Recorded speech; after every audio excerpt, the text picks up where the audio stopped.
সদ্গুরু আমাকে আলাহিদা করো না, সদ্গুরু আমাকে আলাহিদা করো না। চাকর তোমার আমি জন্ম জন্মান্তরের, চাকর তোমার আমি জন্ম জন্মান্তরে।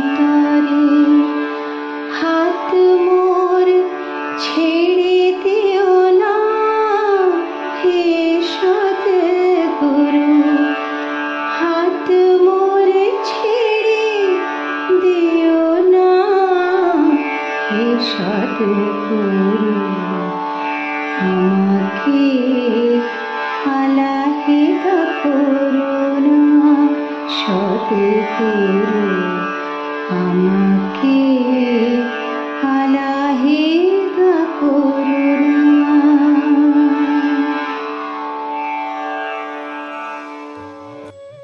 শ্রী গুরু ভাগবত দ্বিতীয় খণ্ড, মূল রচনা ডক্টর চন্দ্রভানু শতপথী, পর্ব 161। এই পর্বে আমরা আলোচনা করব ইচ্ছার বিনাশ মৃত্যু।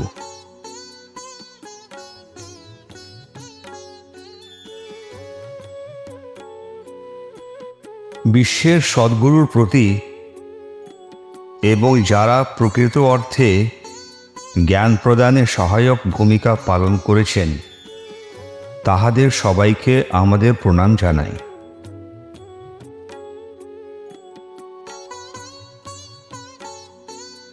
মানুষের মনের সাগরে অনেক ধরনের চিন্তার ঢেউ ওঠে। বাসনার অজস্র ঢেউ ক্রমাগত মানুষকে বিরক্ত করে।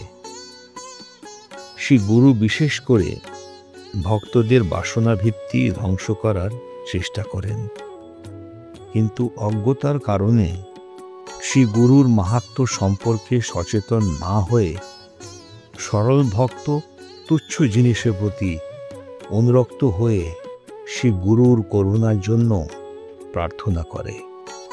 শ্রী গুরু যখন করুণাময় হয়ে ওঠেন তখন ইচ্ছে করার ইচ্ছাও মরে যায়। কামনার বীজই বিনষ্ট হয়ে গেলে ভক্ত আর পার্থিব দুঃখ দুর্দশা ভোগ করে না। এমতাবস্থায় পেছন থেকে শ্রী গুরুর হাতের অদেখা খেলা ভক্ত টের পায় না। এইভাবে ঐশ্বরিক শ্রী গুরু তার মনকে নিয়ন্ত্রণ করেন এবং ভক্তের মাধ্যমে সমস্ত কাজ সম্পন্ন করেন। ভক্ত যখন শ্রী গুরুর আশ্রয়ে যায় তখন তার মন শান্ত হয়। শ্রী গুরুর দ্বারা তার সকল ইচ্ছা পূরণ হয়। শ্রী গুরু ও শিষ্যের মধ্যে এমন সম্পর্ক অসংখ্য জীবনের চুক্তি। সদ্গুরু ভক্তের অতীত জীবনের সম্পর্কে ভালোভাবে অবগত।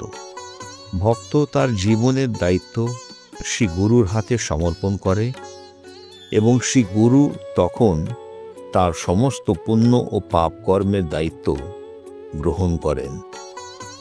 সম্পর্কটা যখন স্থায়ী হয়ে যায় তখন দুজনেরই তা নিয়ে বেঁচে থাকা ছাড়া উপায় থাকে না।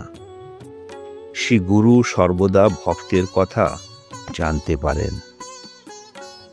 শ্রী গুরুর চরণে আমাদের সবাইকার সাষ্টাঙ্গ প্রণাম।